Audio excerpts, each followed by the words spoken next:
Temos aqui um problema relativamente simples envolvendo o movimento circular.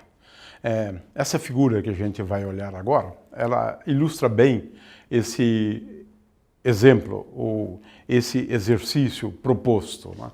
O que nós temos aqui é a seguinte situação. Eu tenho uma partícula de massa m e aqui uma outra de massa m grande. Elas estão presas por um fio. Eu coloco esta de massa m pequeno sobre um plano no qual ela pode se movimentar. Neste plano existe um buraco, de forma que por ele eu posso fazer passar este fio.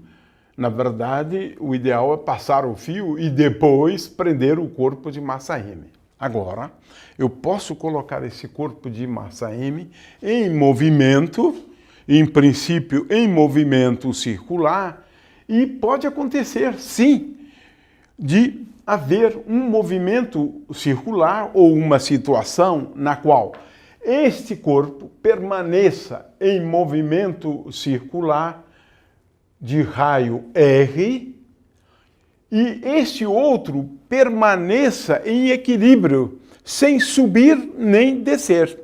É curioso.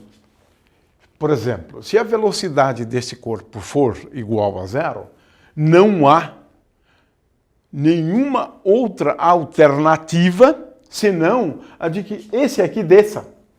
Mas, por estar em movimento circular, pode ocorrer uma situação na qual este corpo se desloque em movimento circular uniforme e esse aqui permaneça em equilíbrio, no mesmo ponto sempre.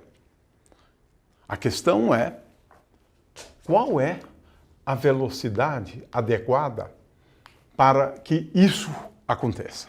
Só existe um valor da velocidade impressa a este corpo aqui, de tal forma a que isso possa acontecer. A questão é, qual é o valor de V? Ora, para isso, nós devemos levar em conta, em primeiro lugar, todas as forças agindo sobre os dois corpos, né? Devemos fazer aqui um diagrama de corpo livre. Esse corpo de massa m, a rigor, né, nós temos três forças agindo sobre ele. Em primeiro lugar, temos uma força normal, a força peso, e elas se equilibram. Então, para o que segue, nós vamos desprezar essas equações na direção vertical. E, finalmente, a força, que é a reação à força tensora. Portanto, eu tenho aqui uma força T. Esta força aqui, força T, exercida pelo fio.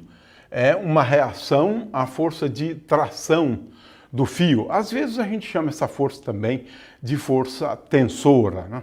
De forma que sobre esse corpo de massa m agem essas duas forças na direção vertical, a força normal e a força peso, mas nós vamos desconsiderar o movimento na direção vertical, porquanto há equilíbrio, e eu poderia então escrever que N é igual a M vezes G.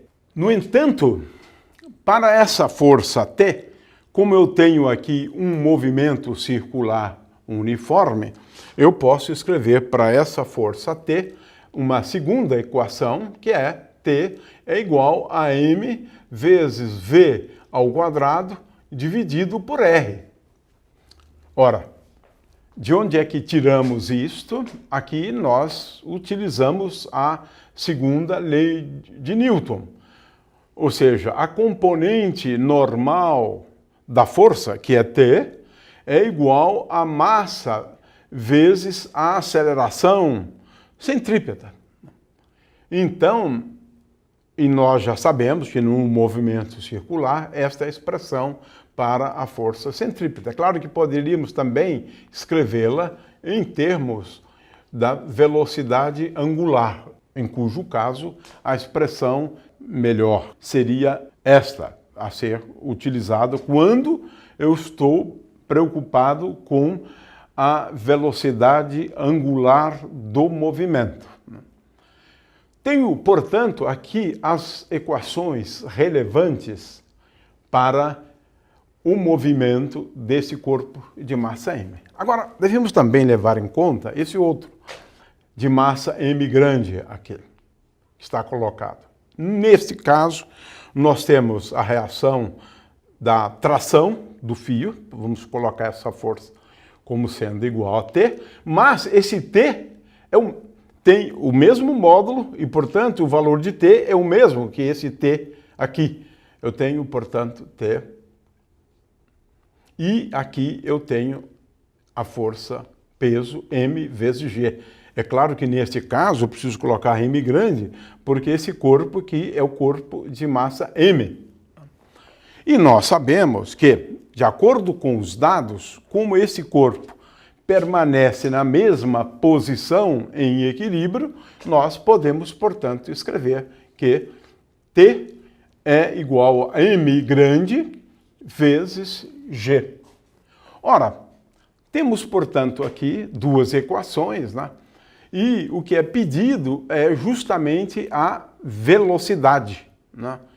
Qual é o valor, né, da velocidade escalar, né, necessária para que isso ocorra.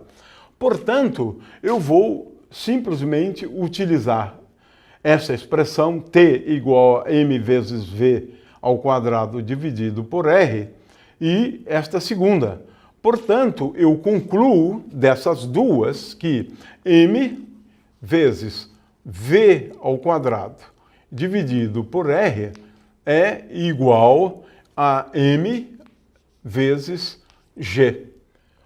Ou, de outra forma, multiplicando aqui por r e dividindo por m pequeno, eu tenho que v ao quadrado igual a r vezes g vezes m grande e agora vou dividir por m.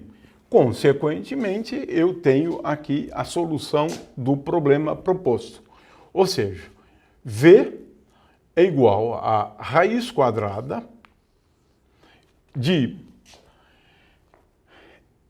m dividido por m, portanto, eu tenho, em primeiro lugar, uma dependência com a relação das massas, vezes r vezes g.